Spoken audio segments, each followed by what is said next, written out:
Ya, Bismillahirrahmanirrahim. Assalamualaikum warahmatullahi wabarakatuh. Gimana kabarnya adik-adik? Mudah-mudahan dalam keadaan sehat ya. Walaupun kita masih dalam kondisi pandemi ya, masih dengan pembelajaran secara daring ya. Mudah-mudahan kalian tetap sehat ya. Dan jangan lupa ya, tetap jaga kesehatan kalian. Jangan sampai kalian lalai dengan protokol kesehatan yang sudah ditetapkan ya. Tetap menjaga kesehatan dengan menggunakan masker jika kalian mau bepergian keluar rumah, dan tetap jaga jarak jika sedang berada di kerumunan ya, dan juga jaga asupan gizi kalian ya, asupan makanan kalian itu juga penting. Dan juga jangan lupa selalu berdoa agar selalu dijaga kesehatannya oleh Allah Subhanahu wa Ta'ala.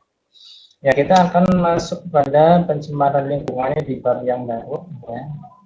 Kemarin ya, di pertemuan kemarin ini sudah saya berikan modulnya ya. Nah, dan juga ada tugasnya juga ya. Itu tugasnya untuk memastikan bahwa kalian itu membaca modulnya dengan baik ya. Dan juga jangan lupa untuk mencatatnya juga di buku kalian ya. Kenapa kemarin itu ada tugasnya yang kalian membacanya. Nah, karena kalian sudah membacanya, sudah mempelajarinya, harapannya untuk penjelasan kali ini akan lebih cepat kalian tangkap ya. Ini adalah masuk pada bab 3 atau KD 3.8 ya, pencemaran lingkungannya. Nah, nanti yang akan kita pelajari pada bab ini yaitu pencemaran air ya, juga ada pencemaran udara dan juga ada pencemaran tanah. Ya, berikut dengan penyebabnya atau faktor penyebab dari pencemaran tersebut, dampaknya ya, itu seperti apa, kemudian juga cara penanggulangannya. Itu nanti akan kita pelajari dalam bab ini ya, baik untuk pencemaran air, udara maupun tanah. Ya.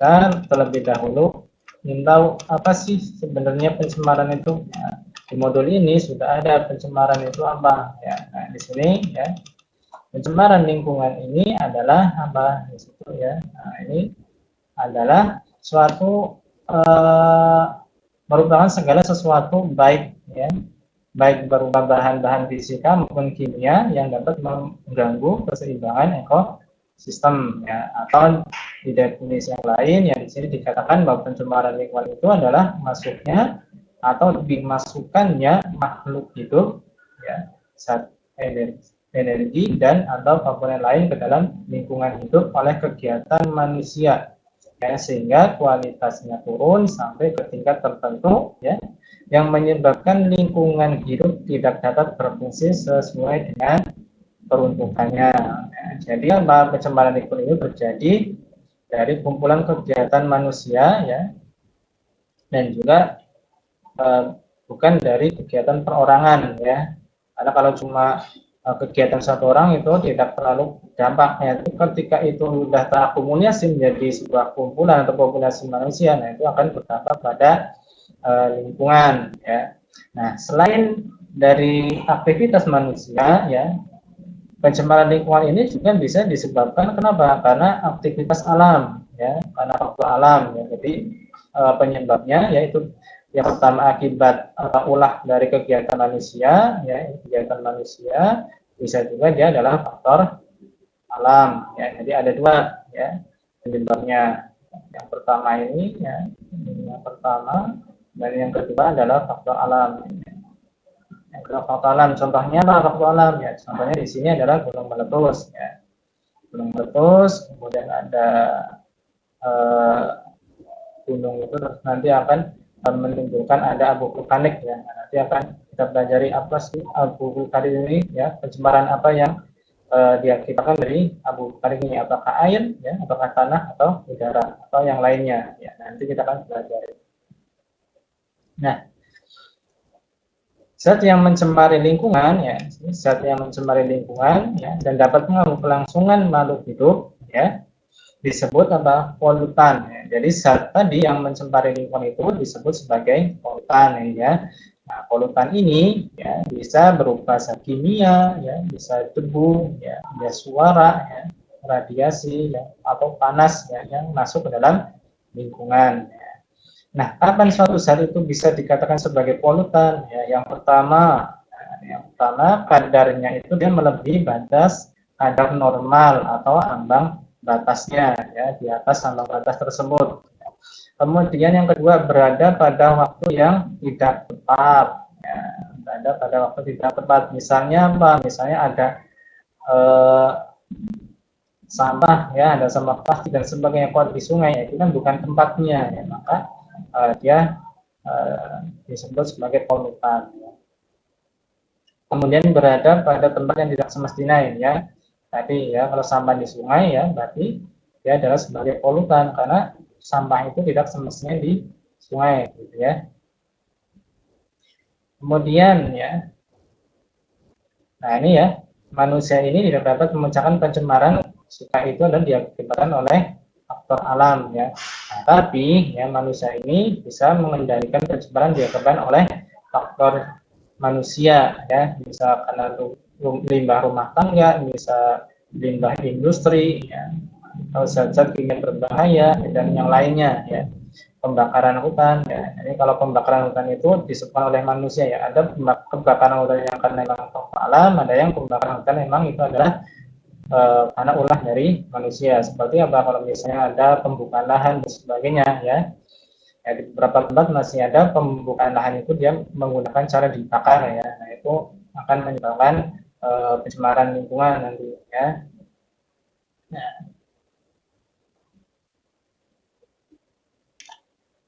Nah, berikutnya, nah ini yang pertama akan kita bahas adalah pencemaran air. Ya. Apa sih pencemaran air? Ya, pencemaran air yang di sini sudah ada definisinya. Ya. Pencemaran air itu adalah masuknya makhluk hidup, ya, atau zat, ya, atau energi, atau komponen lain ke dalam air. Ya. Ya. Akibatnya kualitas air itu turun ya sampai tingkat tertentu menyebabkan air tersebut tidak berfungsi sesuai dengan peruntukannya ya. Di mana kondisi air ini menyimpang dari sifat-sifat air dari keadaan normal ya. Nah, itulah pencemaran air ya. Nah, kalau air pencemaran apa akibatnya? Ya, nanti dampaknya nanti kita pelajari ya. Yang pertama faktornya ya, faktor penyebab pencemaran air ya. Kita cepat saja, tidak terlalu panjang videonya ya. Ini kalian bisa baca-baca sendiri lagi ya. Nah, faktornya di sini ya, faktor penyebab pencemaran air ya. Nanti di sini akan digolongkan menjadi ada limbah industri ya, ada limbah rumah tangga dan juga ada limbah tanian ya. Nah, pencemaran air itu terjadi di mana? Ya bisa di mata air, ya di gunungan misalnya, atau sumber di tempat tinggal kita, ya, di sungai, rawa, danau maupun laut. Ya, ini pencemaran air bisa terjadi di itu. Ya. Yang pertama faktor penyebab pencemaran air yang pertama adalah limbah industri. Ya. Nah, kenapa limbah industri kok bisa dikatakan sebagai faktor pencemaran air? Ya, karena air dari limbah industri ini cenderung ya kebanyakan itu dia mengandung zat-zat berbahaya. Kenapa? Karena bahan-bahan yang digunakan di industri itu biasanya menggunakan bahan-bahan yang memang dia tidak ramah terhadap lingkungan. Makanya untuk limbah-limbah industri, ya, khususnya di sini yang limbah industri itu ada cair, harusnya dia diolah terlebih dahulu agar tidak mencemari air. Ya. Nah, jenis limbahnya ini ya, bisa limbah organik ya seperti apa bahan tekstil di sini ya, atau limbah pabrik kertas ya. Dan kalau cuma satu dua ini tidak masalah, tapi ketika itu sudah terakumulasi banyak sekali, karena industri itu kan pasti berjalan terus menerus setiap hari ya. Nah kalau itu terakumulasi setiap hari maka limbah itu pasti akan mencemari lingkungan ya. Dan bisa juga di sini ya ada cairan panas ya, ada yang mengandung belerang ya, ya bisa berbau menyengat dan sebagainya ya. Nah itu pasti akan mencemari lingkungan ya. Nah, ini akan merusak atau memusnahkan organisme di dalam ekosistem air tersebut ya yang tercemar oleh limbah industri ya. Nah, kemudian yang berikutnya adalah limbah rumah tangga. Ya. Ini berarti adalah limbah yang dihasilkan oleh rumah tangga, ya. Seperti apa ya? Misalnya, ya, ibu kalian mencuci dengan deterjen, ya, kemudian limbahnya dia masuk ke selokan misalnya, ya, masuk selokan itu nanti masuk ke dalam sungai, ya. Nah, itu nanti bisa mencemari lingkungan juga, ya. Makanya untuk limbah-limbah rumah tangga ini harusnya jangan dibuang secara bebas, ya, harus ada pengelolaan di lingkungan sekitar rumah kalian, ya. Nah, ini selain rumah tangga bisa juga dari pasar, ya. Nah, kalau kita lihat di pasar-pasar itu banyak limbah-limbahnya, ya, misalnya sayur-sayuran yang tidak laku, ya, sudah busuk dan sebagainya, biasanya itu dibuang di selokan atau di mana. Nah, itu akan mencemari lingkungan, ya. Maka harus ada tempat khusus, ya, untuk pembuangannya. Jadi di perkantoran, ya, rumah makan, penginapan dan sebagainya. Nah, ini kegiatan-kegiatan ini, ya, ini akan menghasilkan, pasti menghasilkan sampah atau limbah, ya. Ini nanti disebut sebagai limbah rumah tangga. Walaupun di sini namanya limbah rumah tangga, tapi bisa juga dari pasar, ya, kantor dan sebagainya. Ini termasuk pada limbah rumah tangga, ya. Kemudian bisa juga dari limbah pertanian, ya, limbah pertanian. Nah, khususnya untuk pertanian yang dia menggunakan obat-obatan yang tidak organik, ya, itu pasti akan mencemari ekosistem air, ya. Ya. Misalnya di sini ada fertilizer-nya menggunakan bahan yang tidak ramah lingkungan, ya, pestisidanya, ya. Nah, yang secara berlebihan, nah, itu bisa mencemari air, ya. Misalnya di sawah, ya, sawah padi, gitu, ya, itu pasti akan mencemari lingkungan, ya.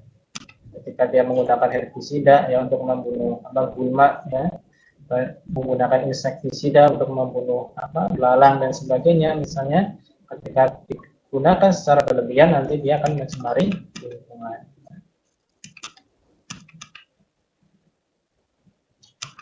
Kemudian dampaknya, dampak dari pencemaran air itu apa saja? Ya, yang pertama tentu dia menurunkan kualitas lingkungan, jelas, ya. Dengan limbah tersebut pasti akan menurunkan kualitas dari lingkungan yang tercemar tersebut, ya. Misalnya apa? Pembuangan limbah organik, ya, dapat menyebabkan peningkatan mikroorganisme atau kesuburan tanaman air, ya, sehingga menghambat masuknya cahaya matahari ke dalam air, ya. Jadi kalau misalnya limbah tersebut, ya, meningkatkan mikroorganisme dan kesuburan tanaman air, ya, maka air tersebut kan pasti ketika di permukaannya banyak sekali tumbuhan-tumbuhan, ya, misalnya lumut atau sebagainya, sehingga cahaya itu akan terhambat oleh mereka, ya. Jadi tidak ada cahaya yang bisa masuk ke dalam air, itu nanti akan menyebabkan kerusakan pada air tersebut, ya. Nanti di biota yang hidup di air tersebut pasti akan terganggu, ya.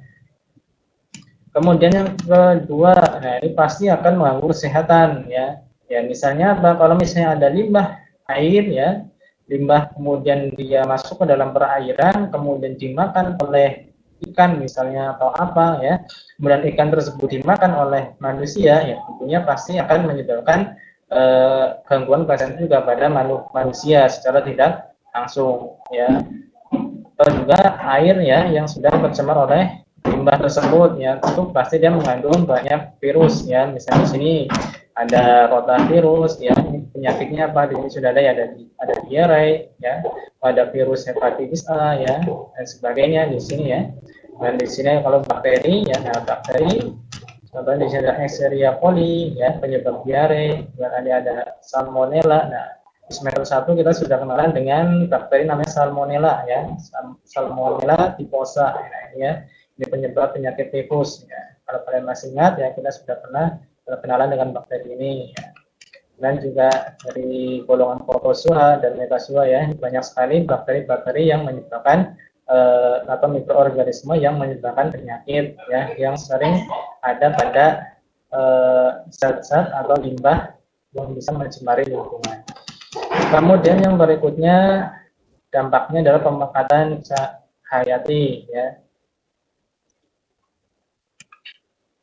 ya. Dimana kalau misalnya bahan beracun ya tadi limbah atau polutan tadi ya meresap ke dalam tubuh ya alga atau mikroorganisme, kemudian hewan kecil tersebut dimakan ya, kemudian dimakan oleh ikan kecil, kemudian ikan tersebut dimakan oleh manusia ya pasti itu akan mengganggu ya pada kesehatan manusia tersebut ya. Ya, akan masuk ke dalam tubuh manusia ya. Kemudian mengganggu pemandangan jelas ya. Kalau misalnya ada sampah di sungai ya, akan mengganggu pemandangan dan sebagainya. Dan yang kedua mempercepat proses kerusakan benda. Ya, misalnya di sini ya, kalau misalnya ada air limbah mengandung zat ya yang dapat diubah oleh bakteri anaerob menjadi gas yang merusak seperti H2S ya, ini asam sulfur ya, ini bisa mempercepat perkaratan pada besi dan juga zat-zat yang lain. Nah, cara penanggulangannya seperti apa? Yang pertama, ya, dengan pembuatan kolam stabilisasi. Jadi nanti air yang atau cairan atau limbah yang terkontaminasi ya nanti akan dimurnikan ya. Nah, setelah murni nanti akan dilepaskan ke sungai. Kalau sudah murni ya, maksudnya murni itu apa ya? Zat-zat yang mencemar itu nanti dihilangkan dulu. Ya. Kedua, dengan cara IPAL ya, atau instalasi pengolahan air limbah. Nah, ini biasanya diwajibkan pada industri-industri yang memang dia menghasilkan limbah cair ya. Ini biasanya harus ada pada setiap industri itu ada IPAL-nya. Ini hampir sama dengan pembuatan kolam stabilisasi, hanya saja ini dengan skala yang lebih besar. Nah, di sini ada 3 tahap ya. Ada tahap primernya ya, pengolahan pertama ya ini berbentuk memisahkan ya zat padat dan zat cair ya menggunakan filter atau saringan atau juga dengan pengendapan ya, atau sedimentasi di sini. Dan tahap kedua ya di sini ya ini untuk mengoagulasikan atau menghilangkan koloid ya, penstabilan zat organik dalam limbah. Dan tahap ketiga ya atau tertiary treatment ya ini adalah untuk menghilangkan nitrat dan fosfat ya serta nanti penambahan klor ya. Klor ini untuk memusnahkan organisme patogen. Ya, pengelolaan ekskreta ya. Apa sih ekskreta ini? Ekskreta ini adalah zat buang ya atau hasil dari ekskresi ya. Bisa dari manusia atau maupun dari hewan ya atau tumbuhan juga. Ya, kalau di sini yang dimaksudkan dari hewan maupun manusia ya. Nah, kalau dari manusia itu apa ya? Adalah zat buang ya atau jamban ya di sini atau septic tank gitu ya. Nah, itu kalau tidak diolah dengan baik maka itu bisa menyebabkan pencemaran air ya. Makanya untuk pembuatan jamban itu atau septic tank itu diharuskan jauh dari sumur ya, dari sumur tempat air ya, agar tidak mencemari sumur ini ya. Nah ini ya.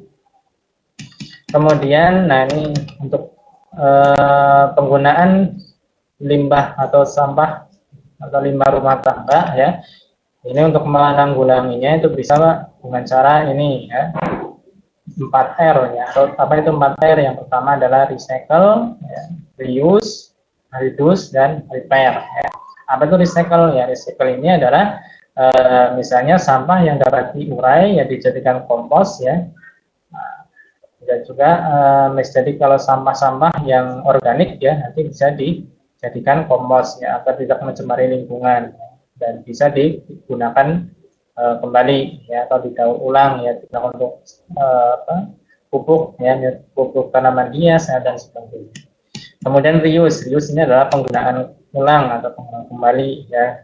Misalnya sampah-sampah yang anorganik tidak dapat terurai, ya, ini dapat dimanfaatkan ulang. Misalnya botol bekas ya digunakan lagi untuk menyimpan air minum ya. Atau misalnya ada plastik yang digunakan untuk membuat kerajinan dan sebagainya, yaitu reuse ya. Dan ada reduce ya.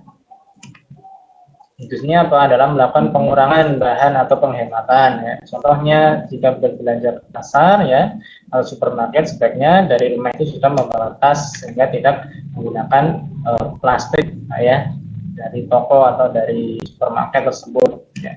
Kemudian yang berikutnya adalah repair. Apa itu repair? Adalah melakukan pemeliharaan. Ya. Contohnya membuang sampah tidak sembarangan. Ya. Terutama pada perayaan. Ya. Itulah pencemaran air. Ya, berikutnya adalah pencemaran udara. Apa sih pencemaran udara ini ya? Bahwa udara ini adalah salah satu faktor abiotik yang mempengaruhi kehidupan komponen biotik ya atau makhluk hidup ya. Nah, udara ini dia mengandung senyawa ya dalam bentuk gas, diantaranya adalah oksigen ya yang sangat dibutuhkan oleh makhluk hidup ya. Nah, ini oksigen sendiri dia sekitar 20% ya, itu adalah kandungan yang ada pada udara ya, itu adalah oksigen. Tentunya oksigen ini ya, pasti dibutuhkan oleh semua makhluk hidup ya, karena pasti dia makhluk hidup itu adalah semua yang bernapas ya.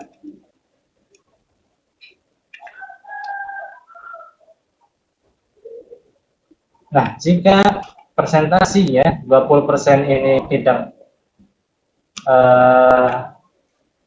tercapai ya, di bawah itu pasti akan menimbulkan kerusakan ya. Kenapa bisa? Ya, pastinya ya penurunan presentasi ini bisa disebabkan karena banyaknya karbon dioksida ya di sini ya, akibat dari apa pembakaran ya. Nah, senyawa ini ya pasti akan ada ketika sesuatu itu dibakar ya. Nah, di sesuatu dibakar itu pasti dia akan menghasilkan CO2 ya, dan juga gas CO yang nanti dibuang ke udara. Nah, ini akan mengurangi ya, kadar oksigen di udara ya. Nah, di selain itu, di samping itu ya, populasi manusia ini juga semakin lama semakin meningkat ya. Tentunya tempat tinggalnya juga semakin meningkat ya. Nah, ini kalau misalnya tempat tinggalnya semakin meningkat, berarti banyak nanti area-area yang berkurang tanamannya. Dimana kita tahu bahwa tanaman ini dia berperan dalam menghasilkan oksigen. Ya. Nah,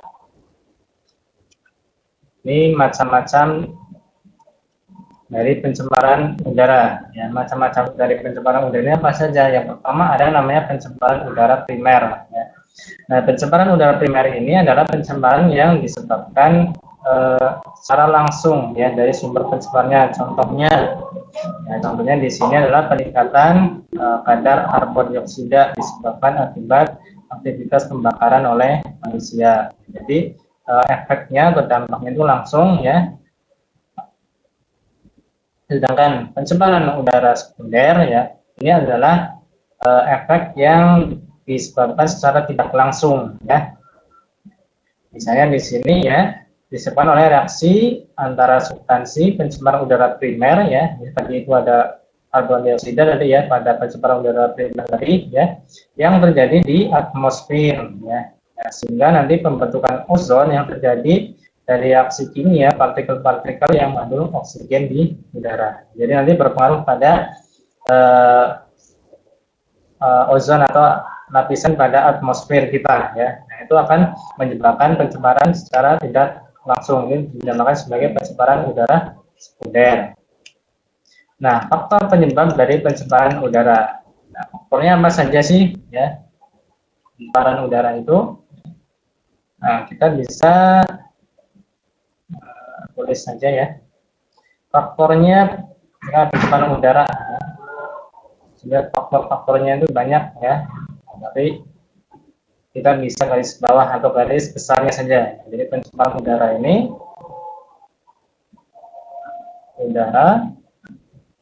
nah ini nanti akan di garis bawah, garis besar itu ada yang berasal dari aktivitas manusia, alam dulu ini ya, yang alami, dan juga dari aktivitas aktivitas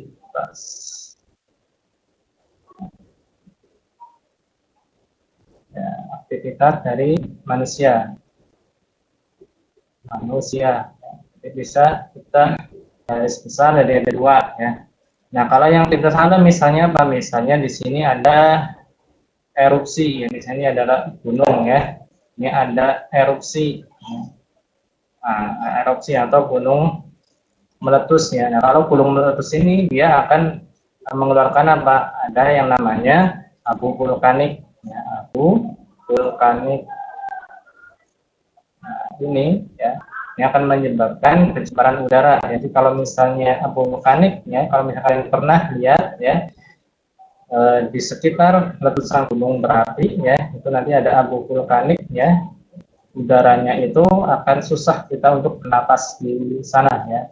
Nah, ini akan menyebabkan pencemaran udara.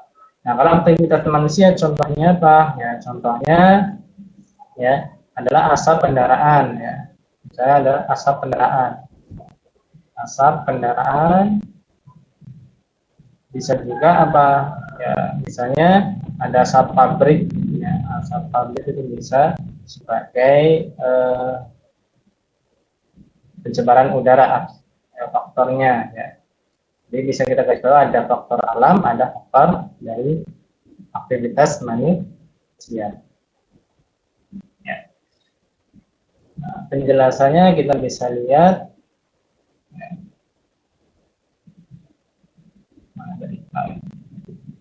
Ya, ini ya. Nah, aktivitas alam ini ya. Tadi contohnya adalah abu vulkanik dari letusan gunung berapi ya. Bisa juga apa di sini ada kebakaran hutan ya. Nah, yang dimaksud di sini adalah kebakaran hutan yang terjadi secara alami ya, bukan kebakaran hutan karena olah manusia ya. Nah, tentunya dia kebakaran hutan itu pastinya menghasilkan karbon dioksida, ya, ini akan mencemari udara juga ya. Dan kalau aktivitas manusia ya kayak ada pembakaran sampah ya, jadi kalau misalnya ada sampah ya, jadi usahakan untuk tidak dibakar ya, karena dia pasti akan menghasilkan karbon dioksida. Dan ada asap industri, ada kendaraan, asap rokok ya, dan juga ada senyawa kimia buangan seperti CFC. Nah, CFC ini biasanya hasil dari alat-alat rumah tangga seperti apa namanya kulkas, itu dia mengandung CFC. Kemudian ada AC juga dia menggunakan CFC, walaupun sekarang sudah dilarang ya menggunakan CFC pada alat tersebut. Nah, dampak dari pencemaran udara ini apa? Yang pertama tentunya dari kesehatan ya. Pasti dia akan menimbulkan penyakit ya. Penyakit namanya ISPA ya, infeksi saluran pernapasan. Ini salah satunya ya. Karena apa? Karena dia menghirup udara yang tidak sehat ya, karena akibat pencemaran udara tersebut. Ya, karena dia kadar oksigennya akan kurang ya, dan sebagainya. Ya. Ini bagi kesehatan itu tentu pasti dia berdampak secara langsung. Kemudian bagi tubuh, nah, kalau bagi tumbuhan ya, kalau bagi tumbuhan tentu ya, misalnya saja ini adalah dari abu vulkanik ya, letusan gunung berapi ya, dia akan mencemari udara ya dan memicu adanya hujan asam ya. Apa sih hujan asam ya? Hujan asam adalah hujan yang dia mengandung senyawa sulfur ya, yang bersifat asam atau H2S gitu ya. Nah, kondisi ini dia akan mematikan tanaman tersebut ya. Makanya kalau setelah ada abu vulkanik atau gunung berapi ya, kebanyakan nanti akan ditemui banyak tanaman ya atau pohon yang rusak ya atau mati. Kemudian berikutnya ya, kalau misalnya ingin tahu apa proses kenapa hujan asam, nanti bisa dicari Google ya, banyak ya. Kemudian efek rumah kaca ya, nah ini disebabkan karena pencemaran udara sekunder itu ya tadi ya, jadinya karbon dioksida ya dan juga karbon monoksida ya yang tinggi di atmosfer ya, yang memicu nanti terjadinya efek rumah kaca, yang dimana panas ya, panas dari matahari itu nanti dia akan terperangkap di dalam bumi, sehingga bumi tersebut nanti semakin terasa panas ya.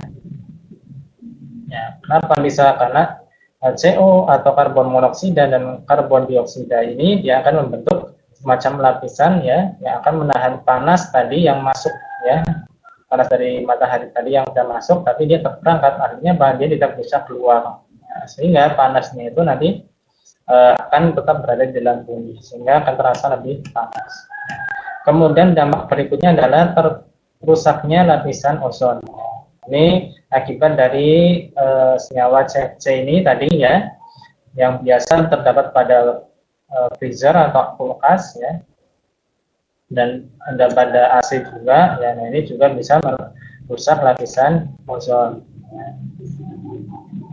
Sehingga diharapkan untuk menggunakan komponen atau perangkat tadi itu sehemat mungkin ya. Kalau tidak terperlukan untuk dimatikan. Nah, berikutnya adalah pencemaran tanah. Ya. Pencemaran tanah ya, ini adalah di mana terjadi ketika pencemaran ya, itu yang masuk ke dalam tanah ya, kemudian mengendap sebagai zat kimia ya, yang beracun di dalam tanah, sehingga akan mempengaruhi biota yang ada di dalam tanah maupun pada tumbuhan yang hidup di tanah tersebut ya, sehingga zat yang beracun tersebut ya nanti dapat berdampak secara langsung pada kehidupan manusia ya, ketika bersentuhan atau dapat mencemari air, tanah, dan udara di atasnya. Nah, faktor dari pencemaran tanah. Nah, kalau untuk faktor pencemaran tanah, ya nanti kita bisa garis besar. Ya. Nanti kita hapus dulu.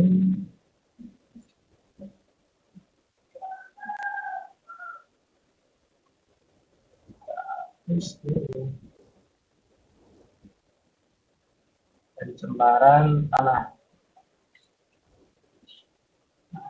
Pencemaran tanah. Nah, pencemaran tanah ini ya nanti ada limbah domestik ya. Ada limbah domestik. Kemudian ada limbah industri.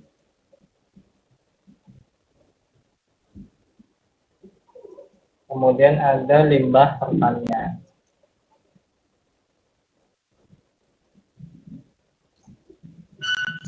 Nah, contoh dari limbah domestik itu apa? Ya, atau biasa kita kenal sebagai limbah rumah tangga ya. Misalnya adalah sampah. Ya. Nah, sampah ya, pasti dia kalau kita buang pada sembarangan ya, tidak pada tempatnya, maka dia pasti akan mencemari tanah di sekitar sampah tersebut. Ini limbah domestik. Nah, kalau limbah industri itu apa ya? Banyak ya.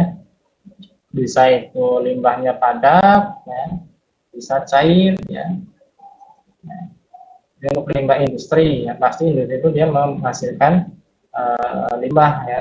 Kemudian ada limbah pertanian. Limbah pertanian itu ya bisa pupuk yang berlebihan ya. Berlebihan ya, maupun insektisida tadi ya, atau herbisida ya, itu bisa mencemari tanah juga ya. Nanti kalau untuk insektisida tadi ya, untuk air ya, mencemari air ya. Kalau untuk tanah yang secara langsung adalah pupuk ya, pupuk kimia ya yang digunakan secara berlebihan. Ini pasti akan mengganggu tanah ya, keseimbangan tanah ya, sehingga dia bisa tercemar tanah tersebut ya.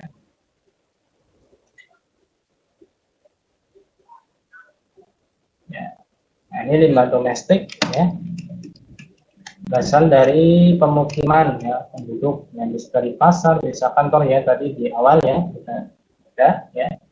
Nah, nanti limbah domestik ya, nanti ada yang organik ya, yang tidak anorganik ya, yang tidak dapat dimusnahkan atau diuraikan ya, seperti plastik ya, misalnya ada keramik, kaleng dan sebagainya ya, sehingga ini akan menyebabkan tanah menjadi kurang subur. Ada juga limbah yang dapat berupa feses ya, tinja atau deterjen, oli, cat dan lainnya ya.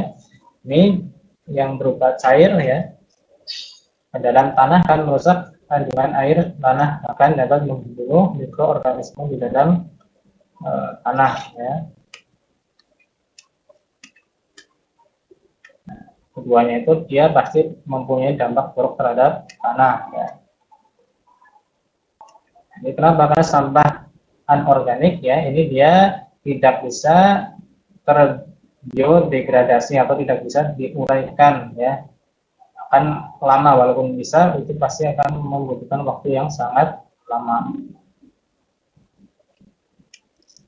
Dan ada limbah industri, ya ini limbah industri ini bisa limbah padat maupun limbah cair juga. Ya. Limbah cairnya di situ zat-zat yang berbahaya yang banyak. Ya. Kemudian limbah pertanian tadi ya ada pestisida yang bisa pupuk ya, penggunaan pupuk yang berlebihan ya, herbisida dan sebagainya. Nah, kemudian dampaknya, dampak pencemaran tanah. Nah, dampak pencemaran tanah ini apa saja? Ya, kalau kita uraikan,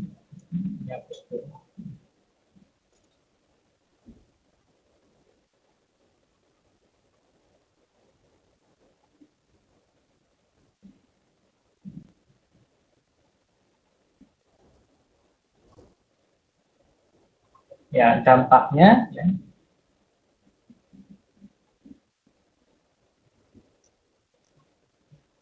dampak dari pencemaran tanah.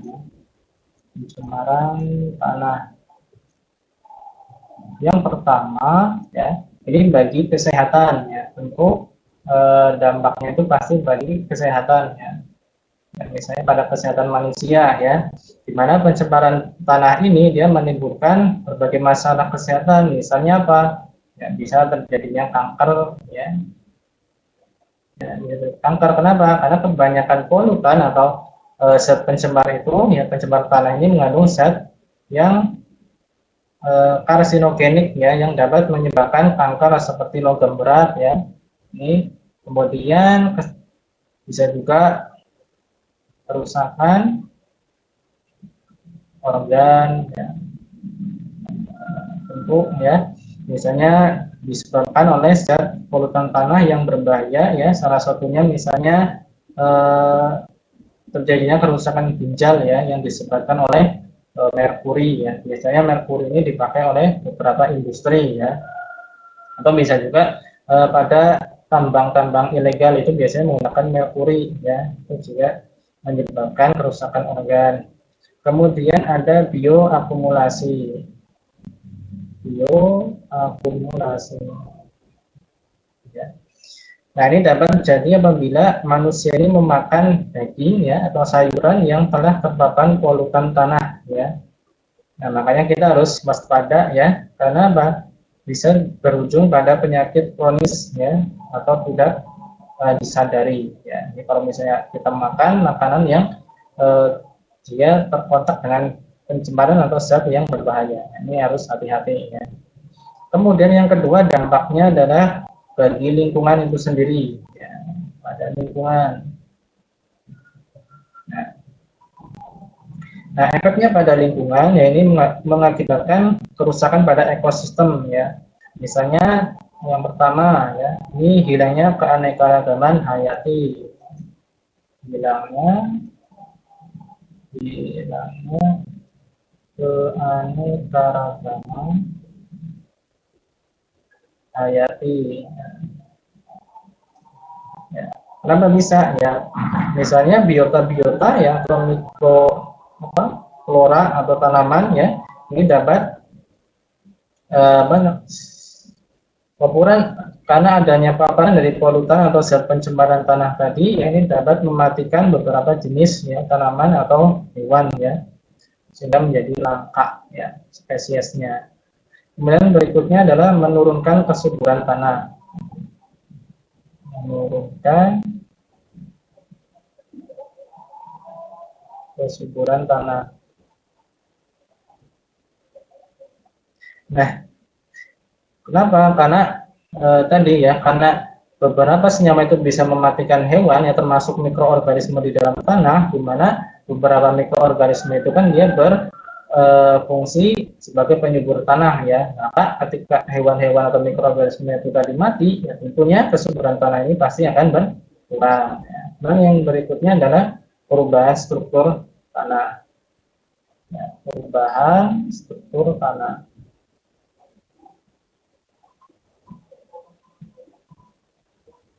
Nah, struktur tanah ini ya dapat mengalami perubahan ya apabila terdapat polutan yang mematikan komponen penting di dalam tanah tersebut.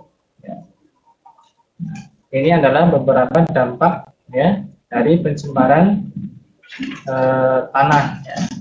Nah, kemudian setelah kita melihat dampaknya ini ya, bagaimana sih cara penanggulangannya? Ya. Penanggulangannya. Nah, kita hapus dulu ya. Kalian catat semua ini ya. Walaupun nanti modul kemarin ada ya. Kalian catat di buku ya agar lebih paham lagi.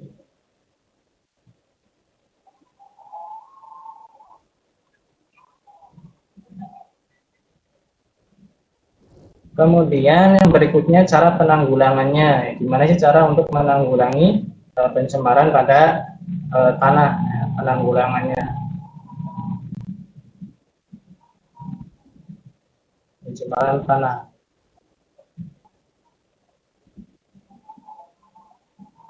Nah, apa saja yang bisa kita lakukan? Yang pertama bisa kita dengan cara menghindari aktivitas ya.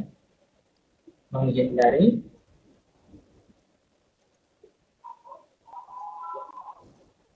ya, aktivitas pertanian yang berlebihan ya.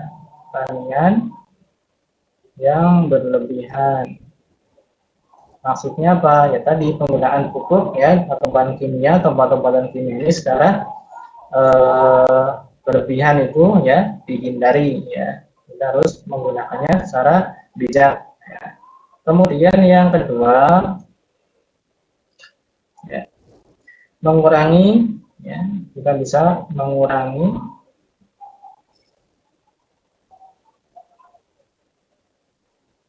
sampah ya atau waste footprint ya manusia atau sampah ya sampah yang dihasilkan oleh manusia ya kita bisa menguranginya ya yang kita hasilkan ini atau sampah yang kita hasilkan ini dapat berupa sampah plastik ya yang dimasuk waste footprint ini ya bisa berupa sampah plastik ya atau materi yang sulit terurai ya, bisa juga berupa kotoran ya dan sebagainya ya. Nah, dimana materi-materi ini ya bisa terakumulasi dalam tanah ya ini akan berbahaya ya. Maka kita harus mengurangi penggunaan tadi ya plastik dan sebagainya ya dengan cara apa tadi ada 3R ya dengan cara apa 3R tadi ada 3R ya atau tadi 4R ya kalau 3R nanti reuse kemudian reduce ya. Kemudian ada recycle ya. Tadi ada repair ya tambahannya ya. Kemudian cara yang ketiga apa aja? Apa yang ketiga yang bisa kita lakukan apa? Bisa dengan cara pencucian tanah. Pencucian tanah. Jadi kalau misalnya sudah terlanjur menjadi pencemaran tanah, ya maka kita bisa melakukan pencucian tanah atau remediasi. Remediasi. Nah, pencucian tanah ini dia bertujuan untuk menghilangkan kontaminan ya yang ada dalam tanah. Cara pengelolaan ini ya dia menggunakan air ya untuk membersihkan tanah. Makanya dilakukan pencucian ya. Sama kayak kita mencuci barang ya. Kita menggunakan air bersih ya untuk membersihkan tanah dan memisahkan tanahnya ya yang terkontaminasi tadi ya dengan metode ini nanti manusia bisa mengurangi pencemaran tanah ya harus tanpa harus melakukan penggalian tanah.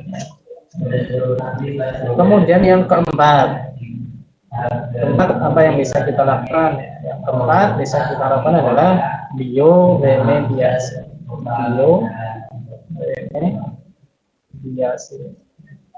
Nah, metode ini ya, ini menggunakan mikroorganisme. Ya. Nah, di sini ya ada kata kuncinya bio. Ya, artinya menggunakan mikroorganisme atau menggunakan komponen biotik atau makhluk hidup ya untuk mengurangi kontaminan dan mengembalikan kesuburan tanah. Ya.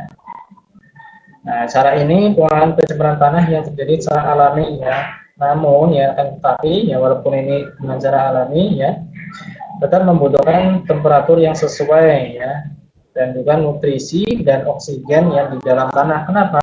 Agar makhluk mikroorganisme yang digunakan ya untuk bioremediasi ini bisa hidup ya. Nah, sehingga kalau misalnya tanah itu sudah sangat tercemar, misalnya benar-benar tidak bisa dilakukan bioremediasi ya, kalau misalnya dia tidak ada satu makhluk yang bisa di situ ya, maka tidak ada yang bisa kita gunakan sebagai bioremediasi ya. Maka ini hanya dilakukan ketika tanah itu masih mempunyai faktor-faktor pendukung kehidupan mikroorganisme. Nah, itulah cara penanggulangan ya, pencemaran tanah. Nah, itulah tiga, kita sudah membahas tiga pencemaran lingkungan, mulai dari pencemaran air, ya, kemudian ada pencemaran udara, ya, kemudian ada pencemaran tanah. Ya, ini, ya, ketiga itu, ya, untuk bab ini, ya, itu materinya yang kita sudah bahas. Ya. Mudah-mudahan kalian paham, ya, dengan apa yang sudah disampaikan, ya. Dan untuk pertemuan berikutnya ya, atau pertemuan pekan depan adalah penilaian harian ya untuk bab ketiga ini. Jadi kalian siap-siap ya, kalian pelajari dengan baik-baik ya pencemaran bab tentang pencemaran lingkungan ini ya, pencemaran lingkungan ini untuk bab ketiga. Ya. Dimana bab ini tadi ya ada tiga, ada pencemaran air ya, kemudian ada pencemaran udara, ya, kemudian ada pencemaran tanah. Ya. Nanti kalian pelajari ya faktornya, ya faktor penyebabnya dari ketiga tadi, ya. Kemudian dampaknya, kemudian cara penanggulangan.